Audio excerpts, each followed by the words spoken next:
तो चलिए स्टूडेंट्स, तैयार हैं आप? पेन कॉपी उठा लीजिए क्योंकि अब वक्त है मैथ्स पढ़ने का और क्लास 9th के लिए एक्सरसाइज 6.2 का अगला क्वेश्चन करने का।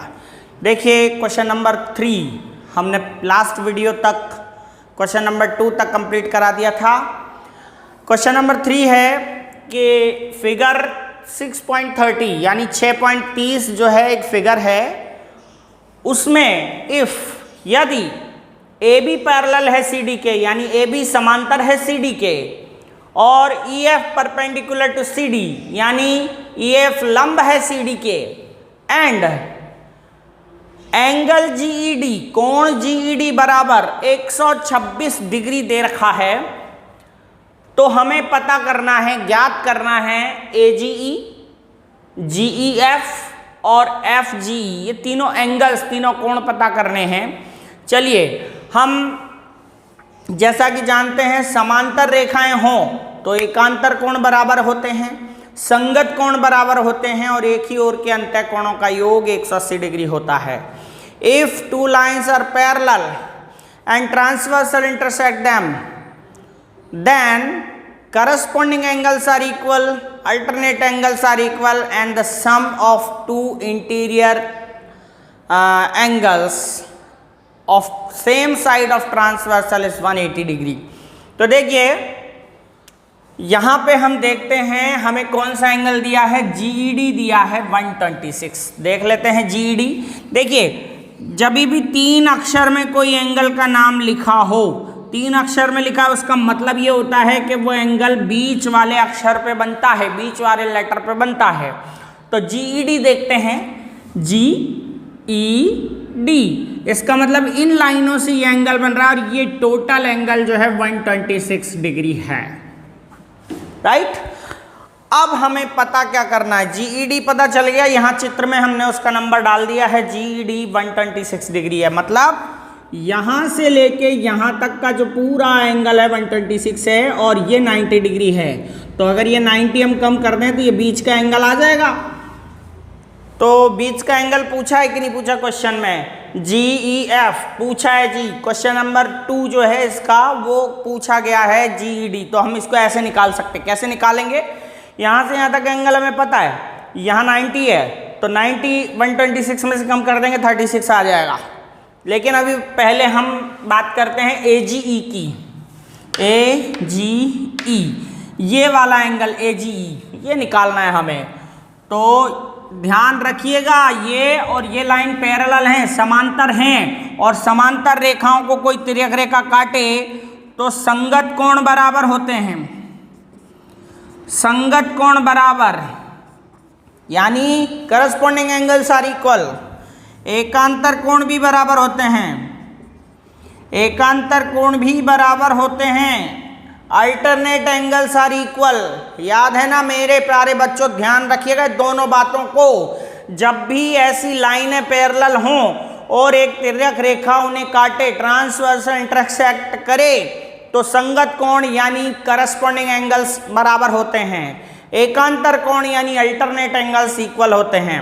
तो यहाँ पे यही कहानी लग रही है। ये देखिए ये लाइंस पैरेलल हैं और ये ट्रांसवर्सल यानी तिर्यक रेखा है, ये इन्हें काट रही है। तो यहाँ देखिए जेड में बनी आकृति में कोण जो बनते हैं वो अल्टरनेट एंगल यानी एकांतर कोण होते हैं।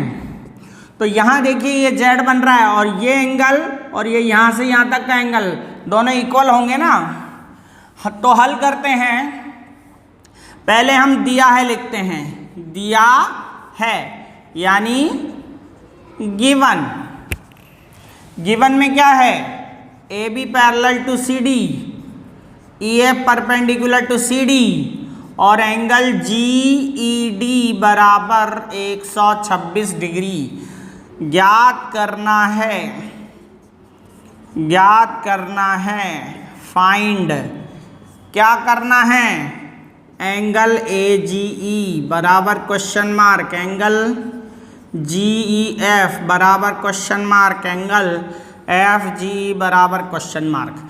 सबसे पहले चूंकि ए बी समांतर है किसके, ई एफ के, सॉरी सी डी के, ए बी समांतर है किसके, सी डी के, तो तो ये देखिए AGE, इसलिए एंगल AGE बराबर होगा किसके, GED के, एंगल GED, और GED कितना है 126 है।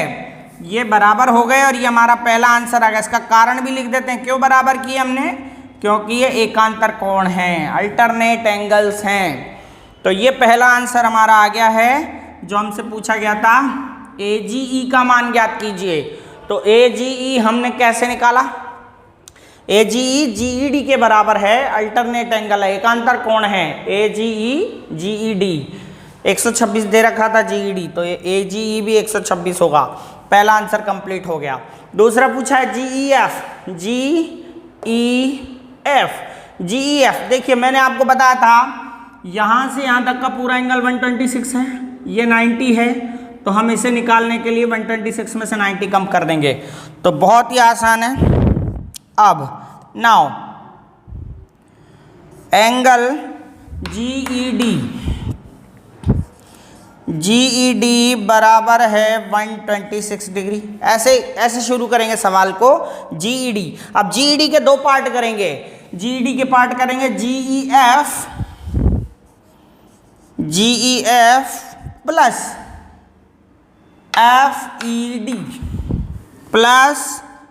FED बराबर 126 डिग्री। पहले हमने ये लिखा कि ये बराबर 126 है, लेकिन ये दो एंगल से बना है तो दोनों को जोड़ के 126 कर दिया। GEF हमें मालूम है, GEF हमें ज्ञात करना है, FED मालूम है, FED 90 डिग्री है, तो हम ये लिखेंगे GEF प्लस 90 डिग्री बराबर 126 डिग्री। 90 क्यों लिखा, क्योंकि वो परपेंडिकुलर है ना, 90 डिग्री होगा।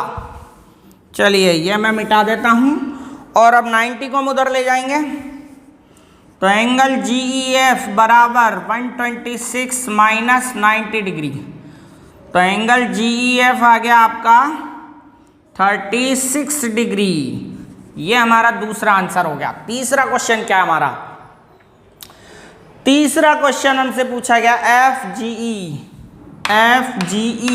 ये वाला एंगल पता करना है। तो ये बहुत आसान है, देखिएगा ये लीनियर पेयर यानी रैखिक कोण युग्म है, ये दोनों, ये 126 आ ही गया है, तो रैखिक कोण युग्म से आ जाएगा। अब तो हम कौन कौन से angle, angle AGE plus FGE plus angle FGE, ये दोनों को मिला के क्या लिख सकते हैं 180 डिग्री। क्यों लिख सकते हैं, रैखिक कोण युग्म या रैखिक कोण अभिग्रहित से, लीनियर पेयर एक्सियम से, ये और ये, इन दोनों को मिला के हमने 180 लिख दिया है। AGE आपका 126 है, तो यहां लिख देंगे 126 प्लस FGE। ये लिखने का तरीका ध्यान रखें, ये मैंने पहले लाइन जमा दी, फिर इसके नीचे इसकी वैल्यू रख दी, प्लस के नीचे प्लस, उसके ये पता नहीं था, तो ये वैसा का वैसा, बराबर के नीचे बराबर 180, 126 उधर ले जाएंगे, तो FGE बराबर आएगा 180 माइनस 126, तो FGE का मान आ गया 4 और 50, 54 degree, 54 degree. This is the answer. तो हमारे इस तरह से तीनों आंसर आ गए। AGE आ गया 126 जो एकांतर कोण के बराबर था GED के। फिर दूसरा GEF निकाला, तो हमने देखा कि ये GED जो है वो दो एंगल से मिलके बन रहा है, एक उसमें से 90 है, तो हमने क्या करा GEF प्लस FED करके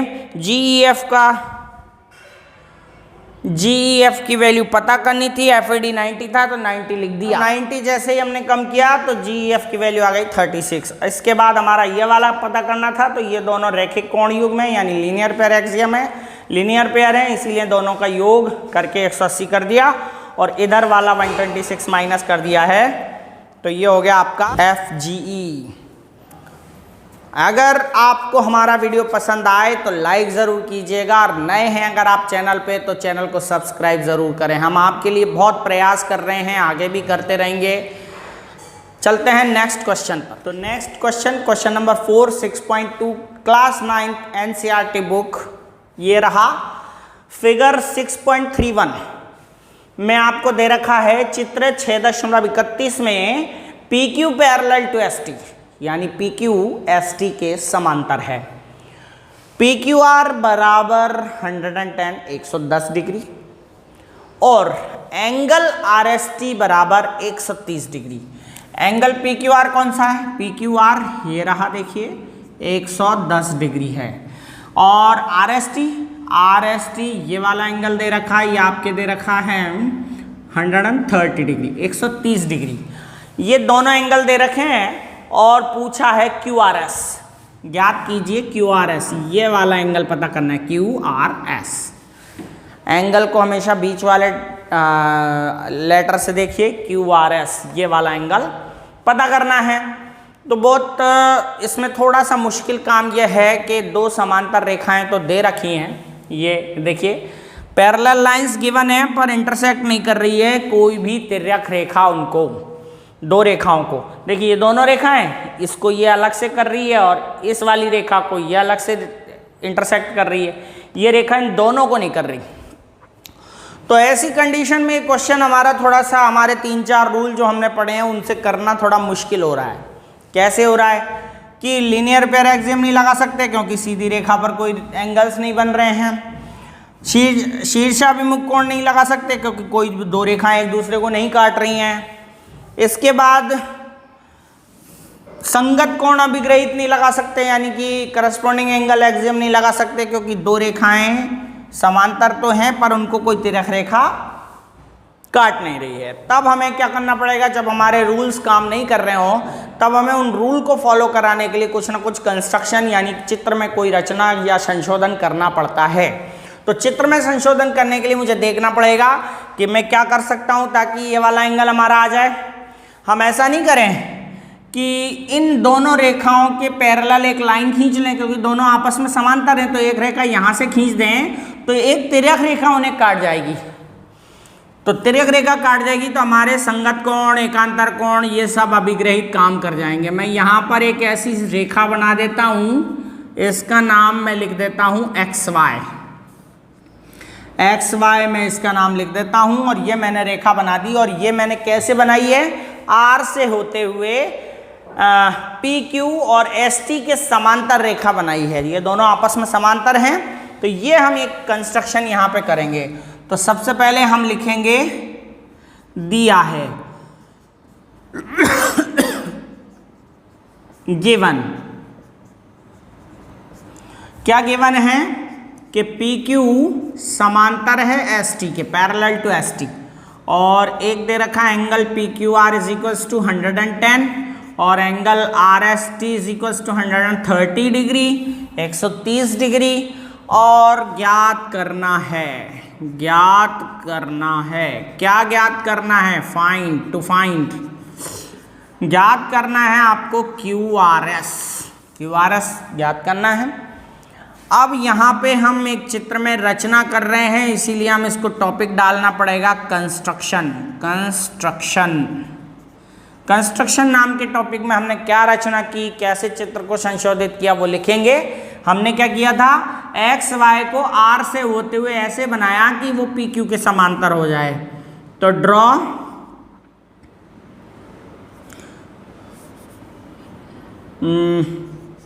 R से होते हुए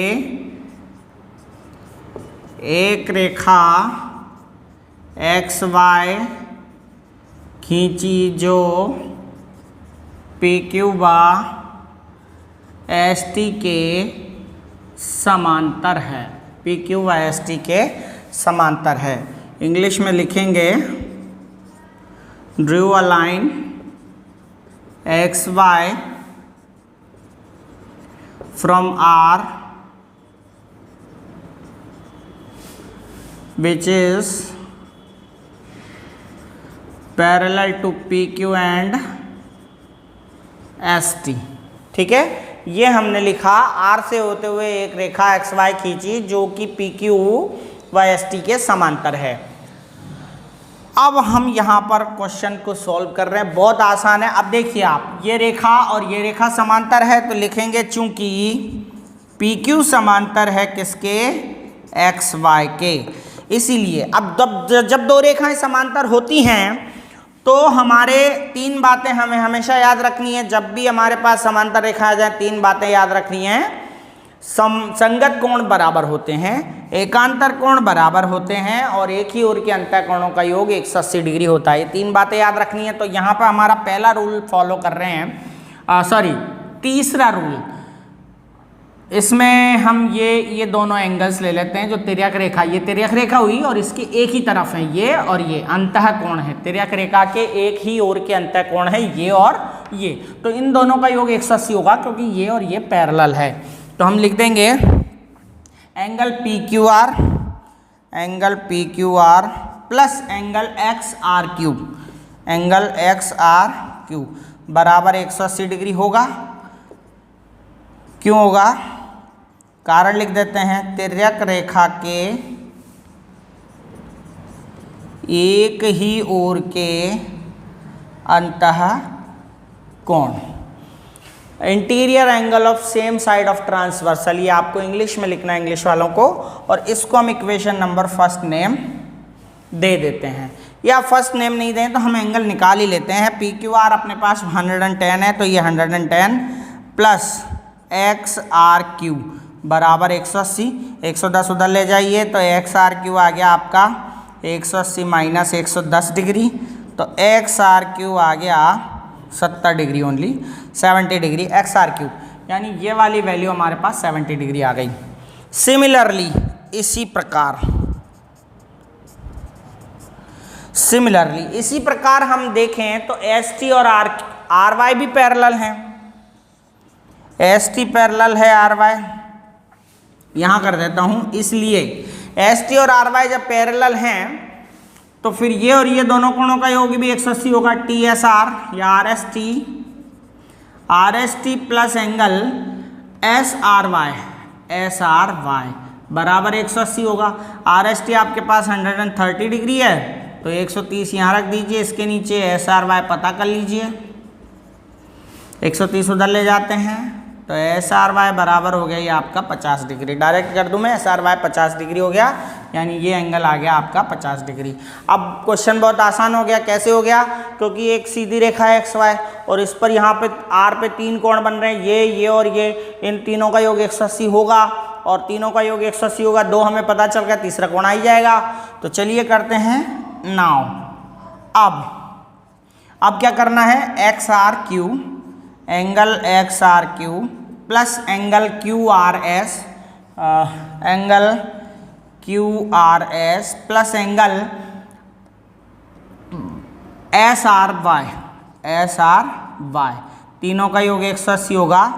रैखिक कोण अभिग्रहित से तीनों का योग 180 होगा। अब आपको इनकी वैल्यू मालूम है तो रख दीजिए।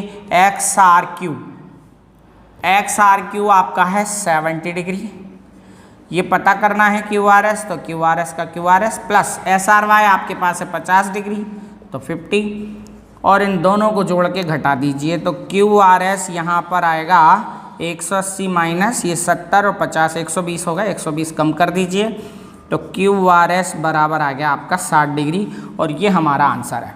बहुत इजी क्वेश्चन था, बहुत आसान क्वेश्चन था। अगर आपने समझा, स्क्रीनशॉट ले लें, आप इसको उतार लें और अगले क्वेश्चन की तरफ अब हम चलते हैं।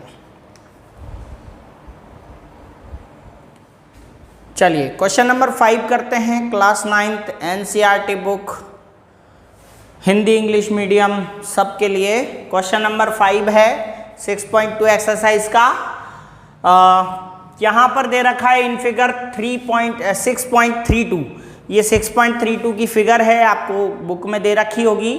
If AB parallel to CD, अगर AB और CD आपस में पैरेलल हैं और APQ 50 डिग्री है, APQ देखिए ये एंगल APQ जो है वो हमारे पास 50 डिग्री है, एंड PRD 127, PRD यहाँ से यहाँ तक ये आपके 127 डिग्री दे रखा है।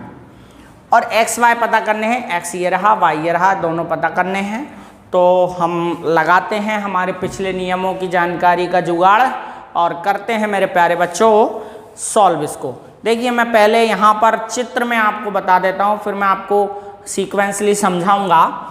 ये 50 डिग्री है, ये लाइन और ये लाइन पैरेलल है, और ये तिर्यक रेखा है यानी कि ट्रांसवर्सल लाइन है। तो ये जब काट रही है, जब भी दो लाइन समांतर हों, तीन बातों को स्विच करना है आपको। संगत कोण बराबर यानी करस्पॉन्डिंग एंगल्स आर इक्वल, पहली बात। दूसरा, एकांतर कोण बराबर यानी अल्टरनेट एंगल्स आर इक्वल, दो बातें हो गई। तीसरी बात है तिर्यक रेखा के एक ही ओर के अंतः कोणों का योग 180 डिग्री, यानी sum of two interior angles of same side of transversal is 180 degree. तो यहाँ पे देखिए आप, हम यहाँ लगाएं तो ये Z बन रहा है, देखिए तो ये अल्टरनेट एंगल होगा, एकांतर कोण हो गए।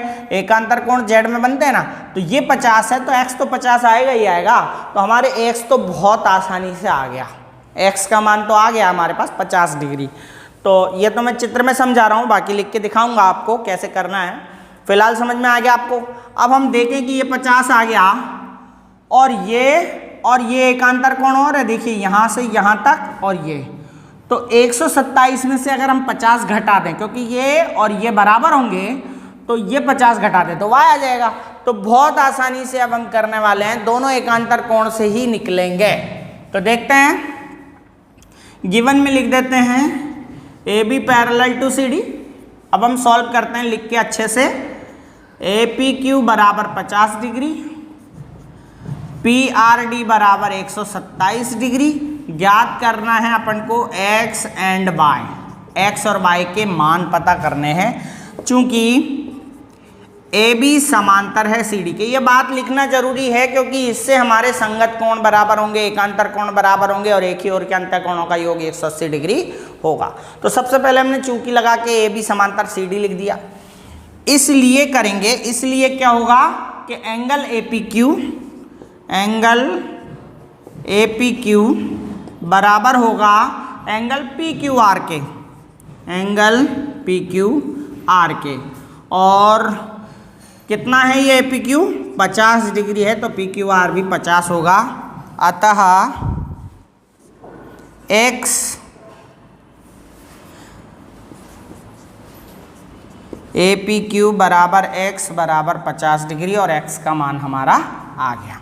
APQ X के बराबर होगा क्योंकि PQR का नाम X है, तो ये हो गया आपका 50 डिग्री। यहाँ हम कारण लिख देंगे, हमने क्यों बराबर किया, क्योंकि हम जानते हैं कि रेखाएं समांतर हों तो एकांतर कोण बराबर होते हैं। तो एकांतर कोण है, अल्टरनेट एंगल्स हैं, बराबर हैं। दूसरा,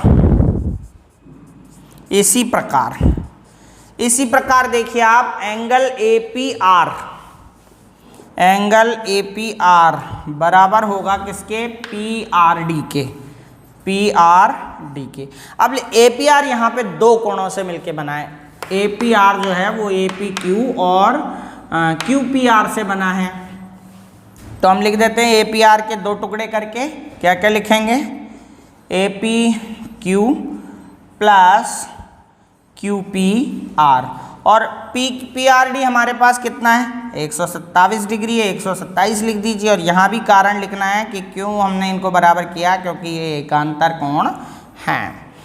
तो APQ और QPR से मिलके बना APR। तो APR के नीचे हमने उसके दो टुकड़े लिखे हैं, बराबर के नीचे बराबर लिखा है, PRD की जगह उनकी वैल्यू रखी है 127 डिग्री। APQ हमारे पास आ चुका है 50 डिग्री, तो APQ को हम 50 लिख देते हैं। QPR हमें ज्ञात करना है, तो QPR ऐसा कैसा रख दीजिए, बराबर 127 डिग्री। 50 उधर ले जाइए तो QPR सही है। QPR को हम y लिख देते हैं, यहाँ पे 50 ही हो गया, QPR का मान है y, और अब y बराबर आ जाएगा 127 डिग्री माइनस 50 डिग्री, बराबर हो गया आपका 77 डिग्री। ये हमारा दूसरा आंसर आ गया। x और y की वैल्यू आ गई बहुत आसानी से। चलते हैं क्वेश्चन नंबर 6 की तरफ, इसको नोट कर लें आप, स्क्रीनशॉट ले लें, मैं साइड में हो जाता हूँ। चलिए ये 6.2 का आखिरी क्वेश्चन है, क्वेश्चन नंबर 6। बहुत ही इजी क्वेश्चन है, अगर आप समझने की कोशिश करेंगे तो बिल्कुल आएगा, बस हमारे रूल्स को ध्यान रखें। हमने अभी तक एक्सरसाइज 6 में लगभग 4 रूल कंप्लीट कर लिए हैं। पहला रूल रैखिक कोण अभिग्रहित यानी लीनियर पैरेक्सियम है। दूसरा रूल शीर्षाभिमुख कोण बराबर होते हैं, ये पढ़ा जब दो रेखाएं एक दूसरे को काटती हैं। तीसरा रूल हमने पढ़ा संगत कोण अभिग्रहित, जब दो रेखाएं दो समांतर रेखाओं को तिर्यक रेखा काटती है तो संगत कोण हमेशा बराबर होते हैं। चौथा रूल हमने थ्योरम के रूप में पढ़ा था एकांतर कोण प्रमेय, यदि दो समांतर रेखाओं को तिर्यक रेखा काटे तो एकांतर कोण बराबर होते हैं। ये 4 नियमों का उपयोग करके हम क्वेश्चंस को सॉल्व कर रहे हैं। जितने नियम हमारे पास इकट्ठे होते जा रहे हैं मैं आपको बताता जा रहा हूँ, बार बार रिपीट कर रहा हूँ, आपको बड़े ध्यान से देखना है, इन चारों पर फोकस करना है। चलिए क्वेश्चन नंबर 6 वैसे बच्चों को बहुत कठिन लगता है लेकिन ये बहुत इजी क्वेश्चन है, साइंस से रिलेटेड है। 2 मिरर्स हैं, मिरर का जो चमकीला हिस्सा है वो दोनों का आमने सामने और दोनों पैरेलल हैं। बोला गया है इन फिगर 6.33 चित्र 6.33 में PQ and RS are 2 mirrors. PQ और RS 2 दर्पण हैं। 2 mirrors placed parallel to each other, एक दूसरे के समांतर रखे हुए हैं, एक दूसरे के समांतर रखे हुए हैं। An incident ray AB strikes the mirror PQ at B। देखिए जो एक किरण है इसको इंसिडेंट बोला गया। इंसिडेंट मतलब आपतित किरण, यानी एक किरण AB है जो PQ मिरर पर पड़ती है B पर। PQ मिरर पर कहाँ पड़ती है? B पर पड़ती है और वापस रिफ्लेक्ट होती है। Strike the mirror PQ at B, the reflected ray moves along the paths BC रास्ते से होकर जो रिफ्लेक्टेड रे है वो जाती है, यानी ऊपर वाले दर्पण पे ये किरण पड़ी और वहाँ से रिफ्लेक्ट होकर ये यहाँ नीचे आ गई BC के रास्ते होकर, और C पर पड़ी दर्पण RS पर। दर्पण RS के बिंदु C पर पड़ी और वापस रिफ्लेक्ट हो गई, और रिफ्लेक्ट हो गई अलोंग द AB के जैसे AB गई थी वैसे ही गई। तो ये CD रे जो है वो वापस रिफ्लेक्ट हो गई। पहले AB रे B पर पड़ी, फिर BC C पर पड़ी और CD निकल गई रिफ्लेक्ट होकर के। तो इस तरह से ये दे रखा है और हमें केवल प्रूव करना है कि AB और CD पैरेलल हैं, AB और CD समांतर हैं, ये बताना है। तो यहाँ पर हम कुछ ज़्यादा नहीं डायरेक्ट सवाल सॉल्व करेंगे। देखिए यहाँ पर हम कंस्ट्रक्शन कर लेते हैं। कंस्ट्रक्शन यानी रचना। हम क्या करेंगे कंस्ट्रक्शन में? केवल जो परपेंडिकुलर होते हैं, हिंदी में बोले तो अभिलंब होते हैं, अभिलंब दर्पण पर अभिलंब बनाए जाते हैं, इसको BM और इसको मैं CN नाम दे देता हूँ। ये 90 डिग्री के एंगल पर होते हैं दर्पण पर। जहाँ किरण पड़ती है वहाँ पर परपेंडिकुलर जो लाइंस होती हैं वो साइंस में आप पढ़ोगे, साइंस वाले सर आपको ज़्यादा अच्छे से बता पाएंगे। मेरा तो केवल इतना सा रिश्ता है इससे कि मैं इसको परपेंडिकुलर मानता हूँ और होते भी हैं। एक अभिलंब बना दिया हमने जो 90 डिग्री के एंगल पर दोनों दर्पण पर है। तो कंस्ट्रक्शन में लिख दिया BM परपेंडिकुलर टू PQ और CN परपेंडिकुलर टू RS, ये हमने कर दिया। अब हम सॉल्व कर रहे हैं, मैं यहाँ नंबर डाल देता हूँ 1 2 3 एंड 4। 1 2 3 4। देखो ये दोनों लाइनें कब पैरेलल होंगी भाई? ये दोनों लाइनें जब पैरेलल होंगी, ये दोनों लाइनें ध्यान से देखें आप, ये दोनों लाइनें इनको एक तिर्यक रेखा काट रही है, मतलब एक जेड सा बन रहा है। अगर ये दोनों जेड दोनों पैरेलल लाइनें हैं तो फिर इनके एकांतर कोण बराबर होने चाहिए। तो एकांतर कोण कौन से होंगे? यहाँ से लेके यहाँ तक और यहाँ से लेके यहाँ तक। यानी हमें ये बताना है कि 1 + 2 और 3 + 4 इक्वल होगा। अगर ये दोनों इक्वल हो गए तो फिर AB और CD पैरेलल होगी, एकांतर कोण बराबर हो जाएगा तो रेखाएं पैरेलल हो जाएंगी। तो बहुत आसान है, करते हैं क्वेश्चन को। कंस्ट्रक्शन के बाद हम सॉल्व करते हैं डायरेक्टली, चूँकि PQ पैरेलल है किसके? RS के, व BM परपेंडिकुलर है किसके? PQ के, एंड CN परपेंडिकुलर है RS के। देखिए जब दो समांतर रेखाएं हों उन पे लंब खींचे जाएं तो वो लंब भी पैरेलल होते हैं, वो परपेंडिकुलर्स भी पैरेलल होते हैं। तो देखिए ये दोनों पैरेलल हैं और इस पर लंब है और इस पर भी लंब है, तो दोनों लंब भी पैरेलल होंगे। सो हम कह सकते हैं कि BM पैरेलल होगा किसके, CN के। BM और CN पैरेलल होगा। तो हम ये कह सकते हैं कि जब ये पैरेलल हैं तो 2 और 3 बराबर हुए। So angle 2 is equal to angle 3 हो गए एकांतर कोण। एकांतर कोण बराबर हो गए भाई, क्योंकि हमने ये लंब जो है वो पैरेलल बता दिए, तो ये एकांतर कोण बन रहे हैं 2 और 3। इसको हम समीकरण नंबर 1 नाम दे देते हैं, क्योंकि ये एकांतर कोण ये बराबर हो गए। अब देखिए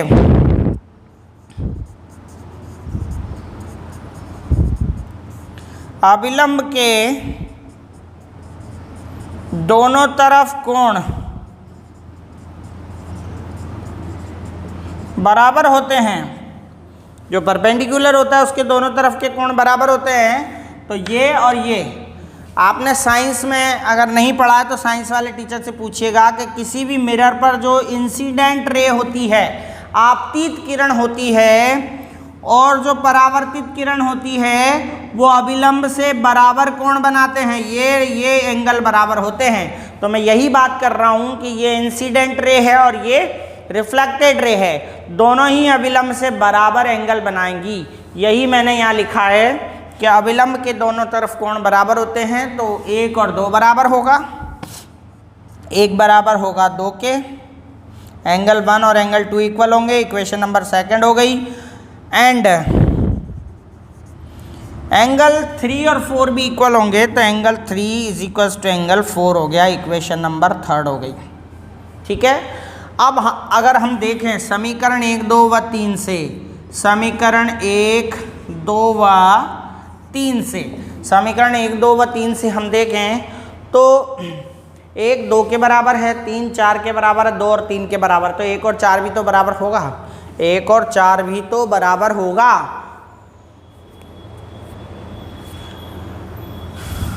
तो कोण 1 बराबर हो गया कोण 4 के, और ये समीकरण नंबर हो गई आपके 4, क्योंकि 2 बराबर है 3 के, 3 बराबर है 4 के, तो 1 और 4 भी नहीं होगा बराबर, 1 बराबर है 2 के।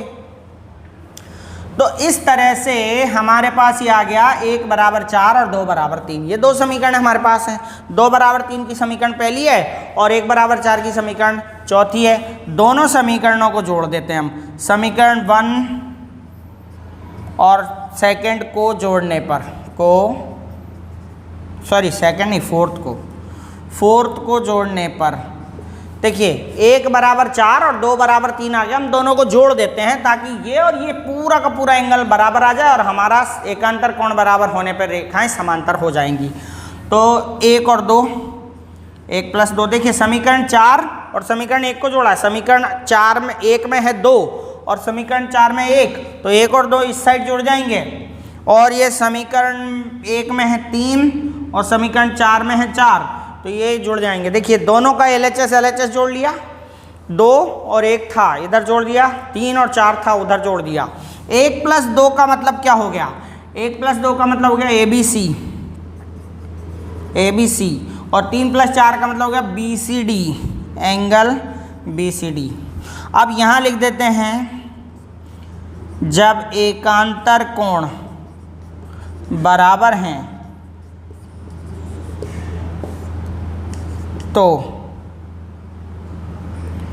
AB समांतर होगा किसके? CD के। जब एकांतर कोण, ये दोनों कोण बराबर हो गए और एकांतर कोण है इसीलिए बराबर हैं। मैंने आपको बताया था कि जब भी एकांतर कोण बराबर होते हैं तो रेखाएं समांतर होती है, क्योंकि रेखा समांतर हो तो एकांतर कोण बराबर होते हैं। बात समझ में आ गई, क्लियर हो गई? तो मेरे प्यारे बच्चों, आपको ये वीडियो कैसा लगा? अगर आपको अच्छा वीडियो लगा, आपको कुछ समझ में आया, तो आप कमेंट बॉक्स में कमेंट करके हमें हौसला ज़रूर दीजिएगा। अगर आप नए हैं तो चैनल को सब्सक्राइब करें, और वीडियो पसंद आया तो लाइक भी करें और शेयर भी करें, अपने दोस्तों तक पहुंचाएं, ताकि हम इसी तरह आप तक नए नए वीडियोस पहुंचाते रहें, आपको पढ़ाते रहें, फ्री, एकदम फ्री क्लास लेकर आपको पढ़ाते रहें। धन्यवाद वीडियो देखने के लिए।